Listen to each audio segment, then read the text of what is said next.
প্রিয় দর্শক বন্ধুরা, আপনারা সবাই কেমন আছেন? প্রতিদিনের মতো আজকেও আমি আপনাদের মাঝে নতুন একটি স্বপ্নের ব্যাখ্যা নিয়ে উপস্থিত হলাম।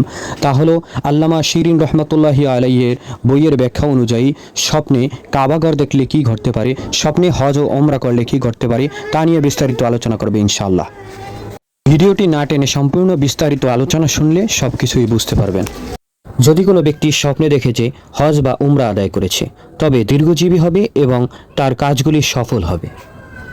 আর যদি কোনো ব্যক্তি স্বপ্নে কাবাঘর তওয়াফ করতে দেখে, তবে কোনো ইমামের পক্ষ হতে কোনো সম্মানজনক কাজের দায়িত্বপ্রাপ্ত হবেন। যদি কোনো ব্যক্তি স্বপ্নে নিজেকে আরাফার দিনে মাঠে উপস্থিত দেখে, তবে সে আত্মীয়দের সাথে ভালো ব্যবহার করবে।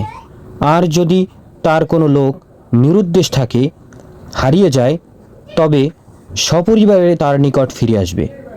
সবাই তার নিকটে ফিরে আসবে, অথবা তার সাথে সাক্ষাৎ হবে বা দেখা হবে। যদি কোনো ব্যক্তি স্বপ্নে দেখে যে কাবাই যেন তার ঘর, তবে সর্বদাই সে উচ্চ মর্যাদা, রাজত্ব ও খেদমতের অধিকারী হবে এবং মানুষের মধ্যে তার সুনাম ছড়িয়ে পড়বে। আর যদি কোনো ব্যক্তি স্বপ্নে মৃত ব্যক্তিদের সাথে মক্কায় অবস্থান করতে দেখে এবং মৃত্যু ব্যক্তিরা তাকে জিজ্ঞাসাবাদ করতেছে দেখে, তবে সে শহীদ হয়ে মারা যাবে।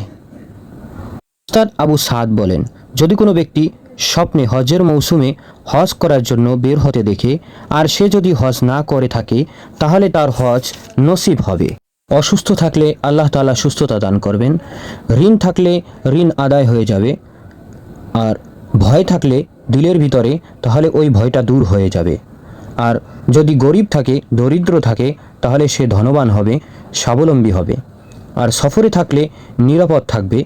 ব্যবসায়ী হলে ব্যবসায় প্রচুর লাভবান হবেন। আর চাকরিজীবী হলে চাকরি যদি চলে যায়, তাহলে চাকরি তার নতুন করে ফিরে আসবে। ক্ষমতা হারিয়ে থাকলে তাহলে তার ক্ষমতা আবার নতুন করে ফিরে পাবে। পথ হারা হলে পথ খুঁজে পাবে।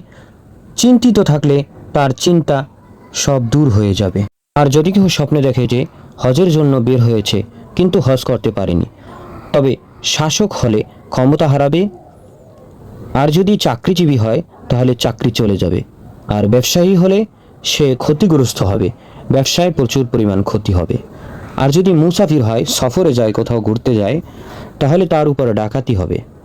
আর যদি সে সুস্থ থাকে, তাহলে অসুস্থ হয়ে যাবে।